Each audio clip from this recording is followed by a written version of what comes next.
Thank you all so much for coming. We've got pizza in the back. However, they forgot the plates, so we're working on that right now, or at least napkins. So I'm just gonna go right at it. Thank you for coming to the EA Speaker Series event. Through these events, the EA facilitates first-hand entrepreneurial knowledge to the EA club members and greater Anderson community by bringing entrepreneurs that share their experiences. The series is framed around the different stages of entrepreneurship. So today, Nascimento is here to share his experiences with blockchain, and hopefully you'll be able to better understand its business applications and how it can be valuable to aspiring entrepreneurs. Alex is a thought leader in marketing strategy and technology, and is a managing director of 7 Crypto Capital, a company focused on investing in development of solutions and products based on blockchain technologies, headquartered in downtown Santa Monica, Silicon Beach District. As a co-founder of the UCLA Blockchain Lab and a member of the UCLA Business and Management Executive Education Program, Marketing and Advertising Advisory Board, great name. Yeah, that was a long one. Alex can be found regularly lecturing marketing strategy and blockchain courses on the UCLA campus. Over the last 20 years, Alex has developed training, sales, communication, and marketing strategies for Red Bull, WPP Group, Warner Music Group, Polo Ralph Lauren, Honda, Yamaha, Smirnoff, and Coca-Cola, among other prominent brands in the United States, Latin America, and Asia. And he's passionate about disruptive technologies and empowering the startup community. Alex has a bachelor's degree in economics from Fordham University and received his MBA from Anderson in 2008. So please join me in welcoming him today. All right, everybody got their pizza? Cool. So, we did a first introduction. I'll redo it again because a lot of people got here. So my name is Alex Nascimento. I graduated from this wonderful institution in 2008, which, if many of you remember, was a fantastic year to graduate. Then, graduating with an MBA without a job wasn't really what I planned for before coming here. So I started a marketing firm, and we've been focusing on digital marketing for 10 years now. And I've been looking at blockchain technology for about 2 years. At the beginning of this year, I met another Anderson alum at an angel group that I'm part of that meets here at UCLA called Tech Coast Angels. Thanks. If you guys want to know anything about angel investment, talk to him. He will plug you. So we decided to co-found the UCLA Blockchain Lab, which I invite you all to participate and be part of. We've been doing great things all the way from conferences. There's going to be the Cyber Conference, which is a campus-wide conference from February 17 to 18. We're going to circulate a big discount for everyone. Heidi in the back there is our leader and all things master of blockchain. So warm round of applause for her leadership and I always like to make her feel like. Okay, so, here's the thing. Blockchain is so deep and it expands so widely every day that it's hard for me to kind of, in 45 minutes, this is about what we have, Jorge? Or is it somewhere around? I assume we have 45 minutes. That it's hard for me to give you guys a whole scope in 45 minutes. So what I did is that I put together the initial class that's going to be offered in the spring. So I welcome you all to take the class into a couple of key points. But I would like to make this interactive and not as boring as many of these talks where someone comes over here and just spill out whatever they want to talk about. So let's do kind of a little survey here. Who has no idea what blockchain is? Raise your hand. All right, cool. So he's going to learn a lot. Who has some cryptocurrency? All right, so a good amount of people here. All right, so this gives kind of like an edge.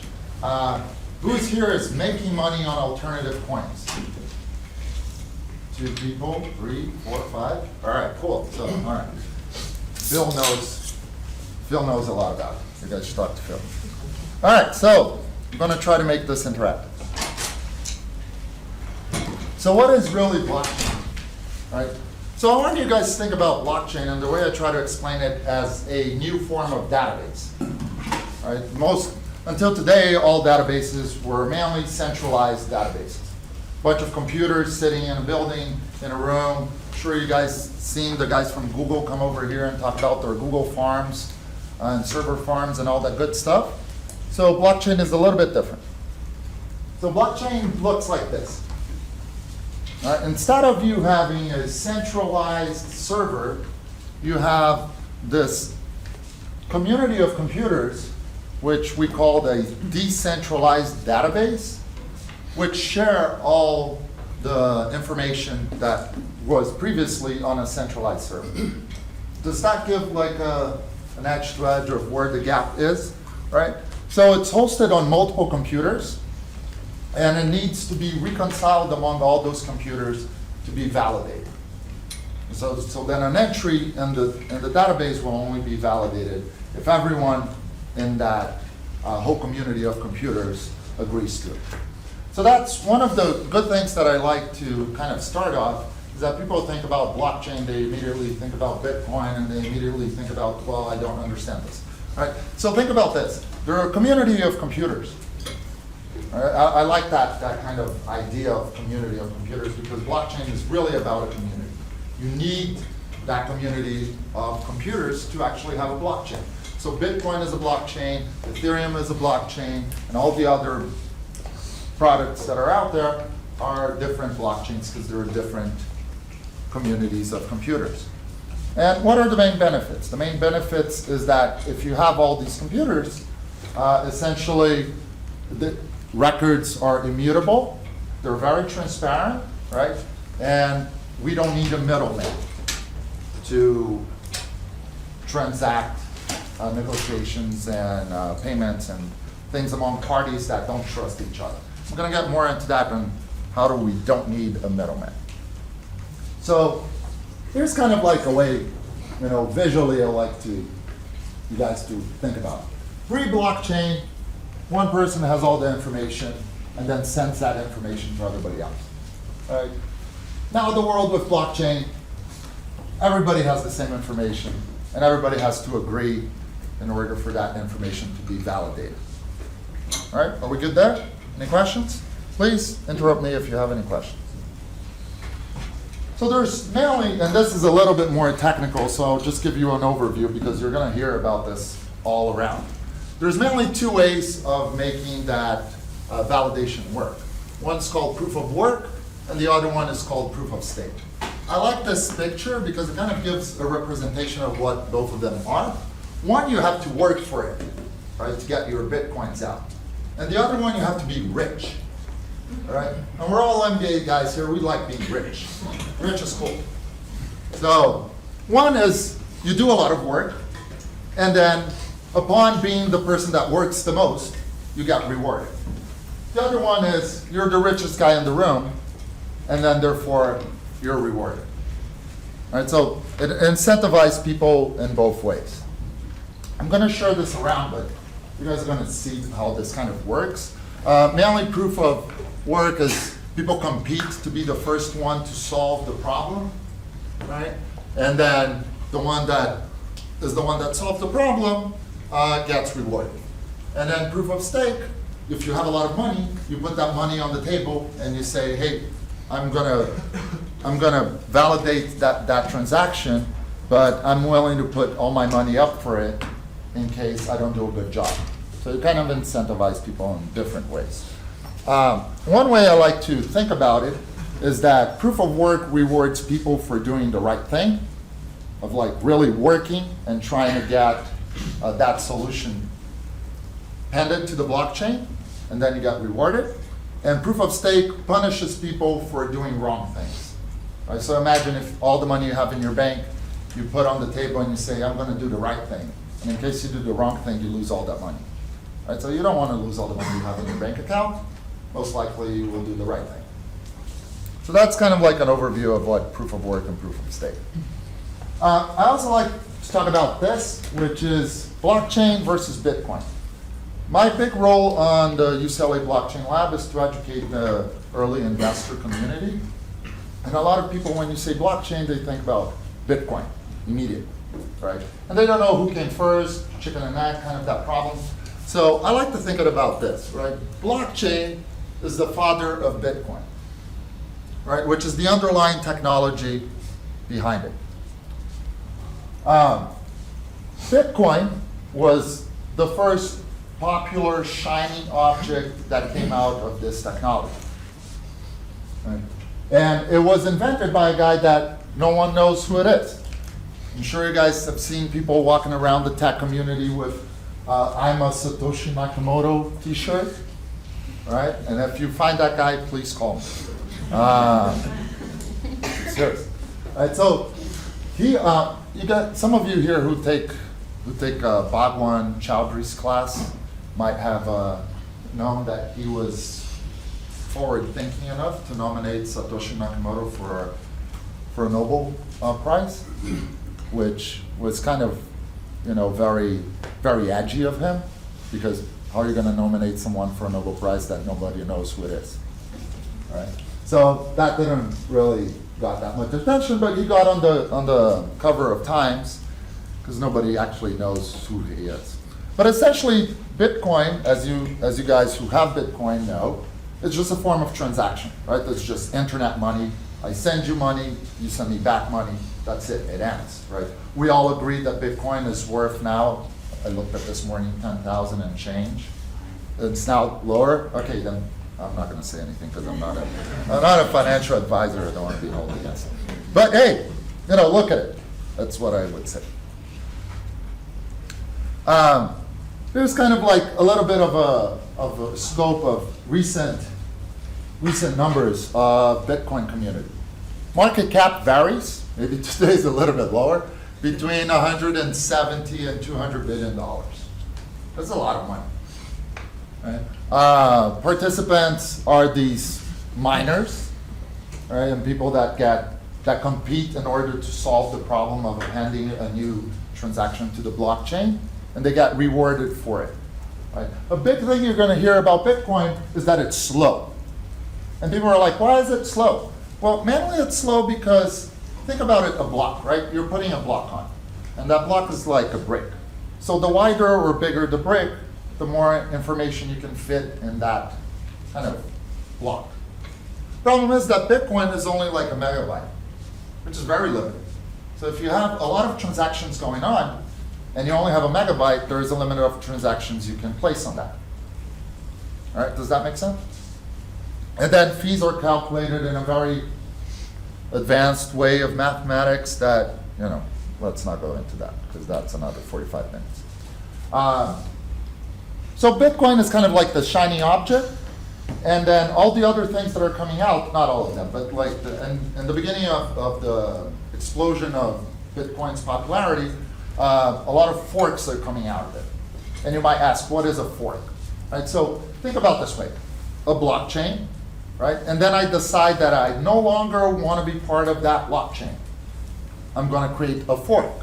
And there are two types of forks. A fork that comply with the original blockchain, right, and the original tower, and a fork that is a hard fork that does not comply anymore with the original source code. So a lot of things have been forking out of blockchain, and that's what you hear, and they come with new coins, right? Example is Bitcoin Cash, which now is like 33 billion in market cap and has been doing some great returns. What are they trying to do with Bitcoin Cash is create a bigger block so that you can put more transactions in it. It will be faster, right? Or Litecoin, kind of similar idea. If Bitcoin is gold, Litecoin is its kind of silver version. Until there, we're all good? All right, so I'm gonna kind of like just overview this. This is how Bitcoin kind of works. You get your Bitcoin, you scan your friend's wallet address, you send it, it gets manned by the blockchain. The miners and the node verify the results, bingo, you receive a Bitcoin. In our days, it might take a day, right? And then you're sitting at home and you're like, what happened to my Bitcoin? Is it gonna come or is it not gonna come? I've gone through that many times. But to my experience, it always comes. So don't be that worried. So then what happened? People are like, oh, this is slow. And this guy here decided to say, hey, Mom, don't send any more Bitcoin. Right, this 19-year-old here. Now he's a little bit more mature, he's probably like 23 or something. But Vitalik Buterin, about at this time, created Ethereum, which in my opinion is really what revolutionized the blockchain world. Because until now, you could use Bitcoin, and Bitcoin was just, I'm sending you cash, right? It's just an exchange of value that we agree on the value of Bitcoin. But now with Ethereum, you can actually write the rules of that transaction in the bill. So one of the ways I like to think about it is, think about a dollar bill, right? Or a $100 bill, because a dollar bill is not worth that much in our days. So now I can write on that Hamilton bill, on the Benjamin bill, what are the rules of our transaction? Like, you're gonna come and clean my house. After you clean my house, or correct my my essays, you're gonna be the owner of that bill, right? And that's essentially what Ethereum came with the revolution, which is introducing a smart contract. I like this kind of guy here because he's like the future of your lawyer. He's like a robot, right? So he's gonna act. Imagine if you don't need lawyers anymore. Right? If all the contracts were automated, nobody needs to read them. If you breach the contract won't pay you. Right? If you don't perform what you were supposed to perform, the contract doesn't work, and then you don't get paid. Question? Yeah, if you don't mind, like who validates that the contract happened? If you're, let's say, correcting my essays, and we dispute that, okay, you didn't do them properly. How does a robot, who? Great question. So that's one of the challenges of now, right? Because whoever writes the contract, which if you guys want a job, I would consider learning Solidity, right? Which is the language behind Ethereum. People are getting paid north of $200,000 a year, and apparently, I'm not a coder, so don't take me on that, but it's not that hard from a coder perspective. The language is not that hard. But then the coder develops the contract, right? Which is an if scenario. If you correct my essays, I'm going to give you $100. And up to today, that's an immutable contract. So if that contract is poorly written, then that's it, right? So a lot of what goes into developing more robust applications is making sure that the contracts that are on top of the Ethereum network are bulletproof. So when you're developing something, you want to make sure you audit that contract many times so that whenever you release it, you don't have what you're disputing, because there is no dispute. I'll get to your question just so that we don't go back. So here's kind of like another image that make it visually helpful to understand. So to answer your question, they are irreversible. Right? If the contract is there, the contract is there. If the contract is flawed, and it's flawed, and that's it. What they like to call it is that code is law now, right? Very, very advent kind of new acronym. And it was first introduced by Nick Szabos in '94, but it kind of didn't really pick up until Ethereum came around. But we're here in a business school, and I would like to talk about you guys. How are we doing on time? Are we good? Okay, business applications for blockchain, right? This is all a kind of overview, great. But we're all in business school. How does this work for business? Real estate. You can use blockchain to get property titles on the blockchain so that you have no further into the future, 20, 50 years from now, any kind of dispute of who owns that piece of land. And then when you sell it to someone or you give it to your kids, now it's your kids' land and there's no dispute around it. Supply chain. All right, so supply chain is a match made in heaven for blockchain. I was actually in Hong Kong speaking with their government and regulators over there. I don't know if you guys are familiar with the Belt and Road Initiative, where they're trying to connect the bigger bay of China to Hong Kong, there's going to be 70 million people reachable in 1 hour. For you to have an idea, the whole California is 39 million people. Right? So how do you do that? How do you control ports and supply chain and transaction of goods that go from one point into another all over the world, and there's these transactions of paper? You can put that all on the blockchain with automated contracts that take away the need for the middleman. Food. Walmart was using blockchain to kind of, in this advent of supply chain, track the quality of pork that they were importing from China. Make sure that the pork meat that is arriving here is the one that came from the source that they validated at the beginning of the value chain. Healthcare, human data, right? Management of your health records, so they are immutable, nobody can change them ever. Disease prediction, and decentralized payments to doctors and service providers. Entertainment, big one.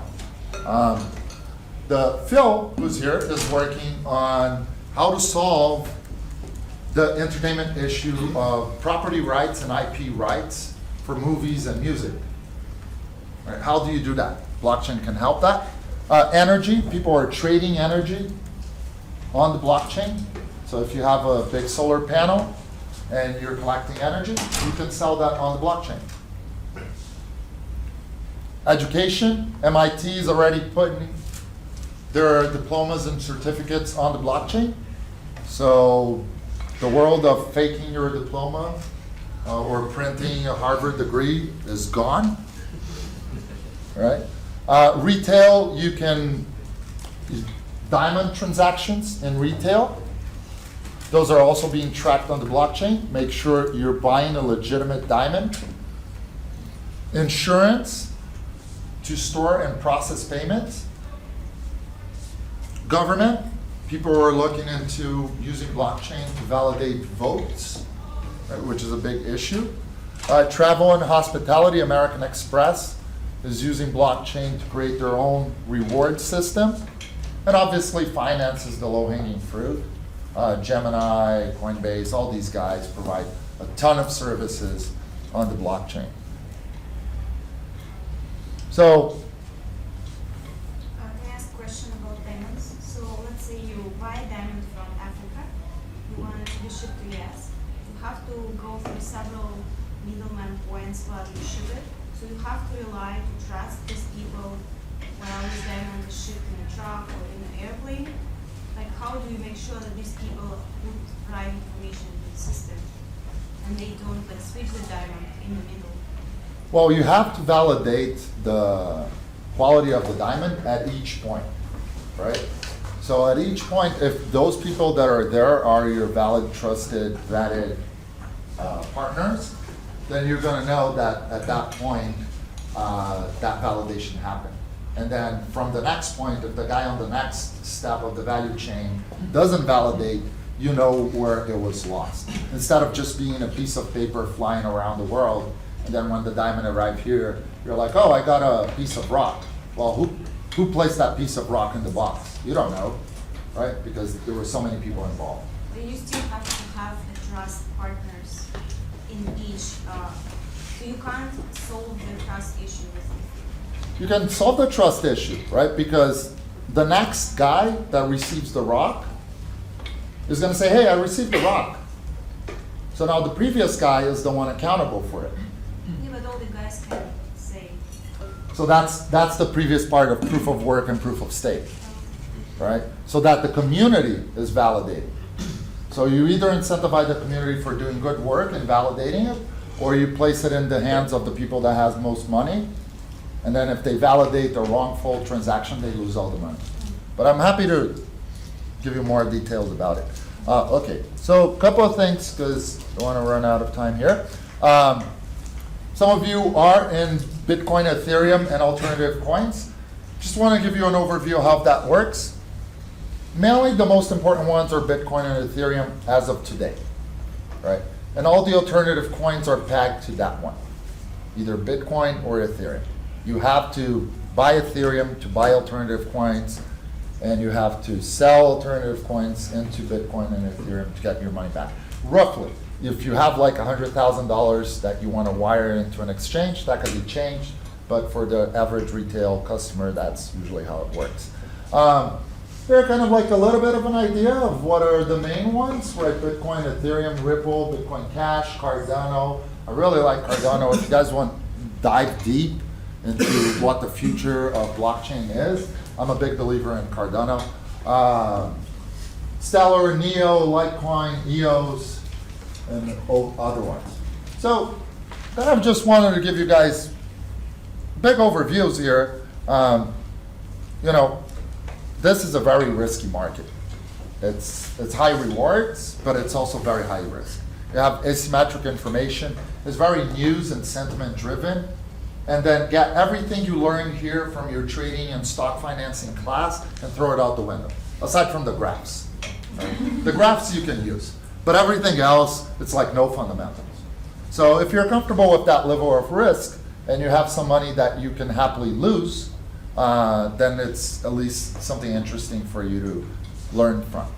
Very volatile, especially these alternative coins. So if we take Ethereum, Bitcoin out, maybe Ripple as well, because of their low market caps, people do a lot of pump and dumps. People that have a lot of money can inflate the price of a coin and then sell it and then buy back and keep doing that. That's one of the reasons why the market is so volatile. So be aware of that, because any trader that I know was already victim of a pump and dump. Exchanges. I tell these to all my friends who are like, how do I get into the space?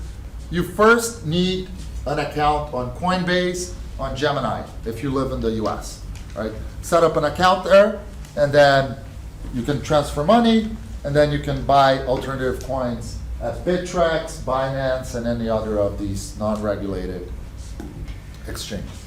Here is something that, if you haven't traded yet, this kind of will explain you how it works.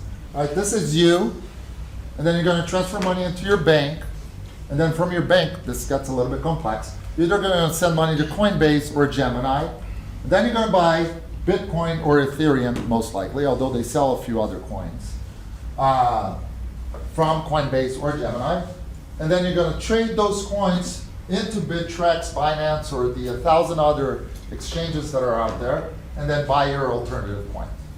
Now guess what? If you want your money back, you got to do this whole thing backwards. All right? I'll get to your question. Just want to make sure we don't run out of time. So this is what I tell everyone that's trying to learn this, right? Price is global, but liquidity is local. So you have to find liquidity in your market. If you're in the US, it's semi-regulated, but there's still like things like, hey, Bitcoin is at $20,000, I want my money out. Oops, the exchange is not working. Oops, there is an update in the system. And you're just sitting there seeing the price go down, and you're like, oh my God, I'm going to pull my hair out. So you got to be comfortable with that, right? So where do you store these things? You store these things on wallets, and they're called digital wallets. You mainly have two digital wallets. You have a cold storage, or many people call it hard wallets, or you have hot wallets, and many people call them, soft or whatever. But mainly cold and hot wallets. Cold wallets are a pen drive, like a glorified pen drive, right? Yeah, I had a meeting with a good friend of mine who graduated from UCLA Anderson in 2008, and he's a VC, and he's like, Alex, I'm going to buy some coins, and can I put it on a pen drive? I'm like, yeah, but you have to buy a specific pen drive. It's like $100 pen drive. He's like, are you sure? I'm like, I'm very positive. Like, if you try to put that on a regular pen drive, it's going to go bye-bye, no more coins. Right? So don't lose your coins. Buy. This is what I like, the Nano Ledger S. There's also another one that's famous called Trezor. Why do you do this? Because there's a lot of chances that you might get hacked, you might lose your phone, you might lose your password, just things go out there. It's what I like to call it, it's still a wild west. Right? So if you have some significant money in crypto, or if you're planning on having it, buy a cold storage and store it in a glorified $100 pen drive. And you can also download Jax or any other of these hot wallets that sit on the web and utilize that. But you know, you put this on your phone, I have this on my phone, you lose your phone, now you're gonna spend another 5 hours trying to figure out how do you change your passwords and change your emails, and life can be a little bit hectic on that. So, we're doing good on time. Okay, cool. So I wanted to talk about you guys a little bit about tokenization of assets, right? Which is the evolution of the blockchain. Because until now, it's all about coins and transactions and so forth. The evolution is that people are creating platforms to actually get assets and digitize them. And I like this picture over here because imagine you got a house and you parcel it into lines of codes, right? So now I can tokenize a bunch of investments. I can get real estate and sell pieces of that real estate to all of us here in the room. So instead of me owning the house, each one of us here will own a piece of the house. Right? Startups are the main driver of this industry. Instead of you having to go to TCA and bug all TCA members and go through it's grueling. You guys should come. We meet here every second Friday, right? At Anderson. It's grueling. It's not an easy feat. It's like standing here in a room filled like this with hundreds of senior investors that are going to ask you the toughest questions to give you $1. And so that's not an easy feat. So people are doing this. They're raising money through these tokenization efforts, which are ICOs. I'm going to talk a little bit about them. Mature companies can also share stocks as tokens, right? So think about anything that you think is a physical asset, you're just parceling it in many smaller pieces where you have ownership. Energy, you can transform watts into tokens. Art, right? You can, if you have a gallery, if you have a collection of art, you can sell parts of that whole collection to everybody and make sure. And because of the smart contracts, people will have ownership of that little piece of your entire collection for the foreseeable future. Funds, limited partners into fund ownerships can be also tokenized.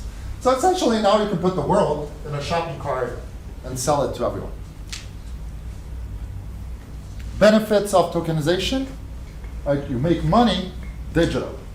So the idea here is that you're going to automate revenue sharing and revenue streams and dividend payments. Startup fundraising, which is mainly done nowadays by ICOs. It's usually tradable 24/7. Markets don't close. So that's why it's important. And essentially, you don't need a middleman because of the smart contract. So since this is the Entrepreneur Association, we're going to take a little bit of time to talk about ICOs, which is a hot topic. People putting money on these things. How does it work? Right? Essentially, you are just fundraising. Who here is familiar with crowdfunding? Crowdfunding, everybody? Cool. So this is crowdfunding on steroids, right? You just create a share and you sell it in the open market. Here's a little bit of a history of the ICO. Started with Bitcoin, moved through Ethereum. We have the DAO scandal, which was a big scandal. Filecoin was a really cool one, which is sharing space among different computers, and it raised $200 million. So people are raising these kinds of large volumes of money with just a white paper. It's not even a really good MBA, UCLA, Anderson presentation, to tell you the truth. Many of them are just like 15 pages of text, and they're raising a considerable amount of money, right? And that usually that white paper tells about what the project is about and how much money they need and how the shares are going to be distributed, and people are raising millions of dollars on it. There's a lot of controversy around if this is a legitimate form of fundraising in these ICOs, and they break straight up into what is a utility token and what is a security token. All right? The utility token, think about it as you're gonna build a pool in your neighborhood, right? And it's summer, and you're gonna sell coins that people can use on Sunday to come give you a coin and jump on the pool. Now that's cool, right? I like that. I like pools. But the security, the SEC, the Security Exchange Commission, doesn't think that that's really cool. The Security Exchange Commission says, especially in the US, if you're buying that token, or if you're buying that investment with the thought process that you're gonna make money out of it, in our pool case, more people in their neighborhood are gonna know about the pool, and they're gonna be like, oh, I wanna go to the pool on a Sunday hot day, but there's not enough coins to go around. I'm gonna buy it from my neighbor, and my neighbor is gonna sell me that coin for a little bit more money than what he bought, right? That simple transaction qualifies into what we call the Howey test. You're making money on the efforts of others, and therefore the SEC sees you as a security. Therefore, my only advice here, because I'm not a broker, I don't have licenses to give advice, is that if you're thinking about doing an ICO, make sure you hire a lawyer, right?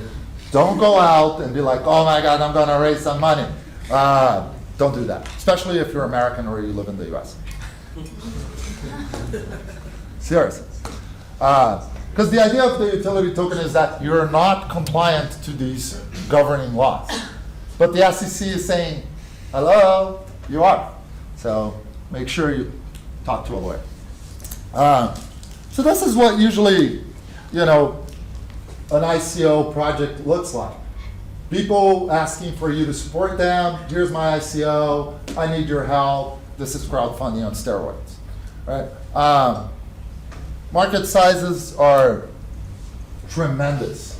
Or we talk about this all the time in our angel group. This market is disrupting VC, right? There's more money here than there was money invested through VC channels in this past couple of years.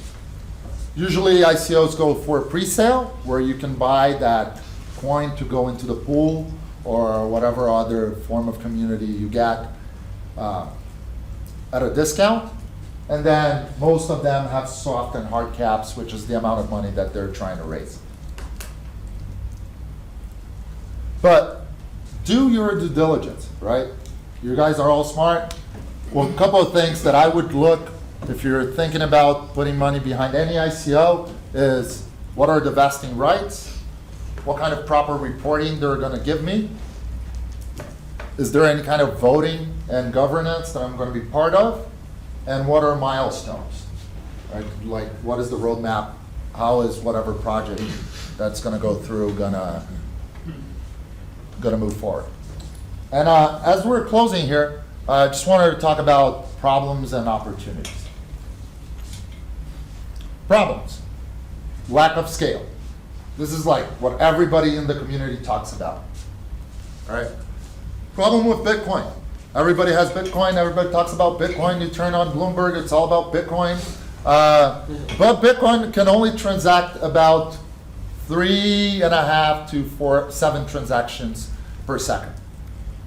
Imagining how many people are transacting Bitcoin around the world, that creates a big line, right? Ethereum is a little bit better, but it's still at like 15 transactions per second to amend that new block. When you're talking about our Visa or MasterCard being able to transact more than 45,000 transactions per second. So there's still that kind of, are we going to be able to solve scale? Interoperability, sorry, that's a hard word, among blockchains. Right? As I was saying, each blockchain is one, and they're kind of like siblings that don't like each other. They don't talk to each other. Right? So if you have Ethereum, you have to sell it in an exchange for someone that's willing to give you Bitcoin for it, and kind of that. But that's something that they're trying to solve, where blockchains can intercommunicate. And privacy issues, right? Because it's immutable and transparent. I don't know that you are the owner of wallet W123456620, but if I can figure that out, I can see your whole transaction history, and I can know if you're addicted to like CryptoKitties.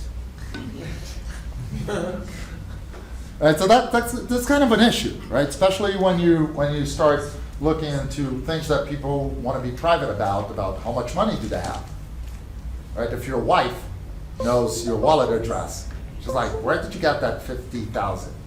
I want to go shopping. Right, so, but opportunities. There's a lot of opportunities. There's about 2 to 3 billion people in the world that are unbankable, that don't have services from banks, that are not a member of a bank, and these people can be bankable with blockchain. There's a lot about immutable records. You can't change records. So if an industry that needs transparency and records that are not modified, like you were talking about diamonds, that's a good one. And obviously you don't need a middleman. So a lot of industries are going to get disrupted because you don't need a middleman. And to conclude, I would like to give my vision of the future. So I have 3 things for the future. I think regulation is coming up this year, right? If you have an illegitimate ICO or blockchain project, this is the time to run. Run for your life, move to a country that nobody's gonna find you, because regulation is coming, right? Seriously, like I went to Hong Kong and Singapore, and I've been on a world tour talking to regulators. Everybody's trying to figure it out, how fast they can regulate this market. And as a collateral effect of that, we're gonna see security ICOs. Mainly, every project that it's out there trying to do a utility token that has a spin of an investment is going to be treated as a security. So very much similar like an IPO, right? A stock that you're trying to issue in the stock exchange. Hopefully, the industry will come to terms, and it will be cheaper and easier than to launch an IPO, which is a very expensive process. You got to hire your friends from the Investment Banking Association, and atomic swaps, which is the ability for one blockchain to talk to another blockchain.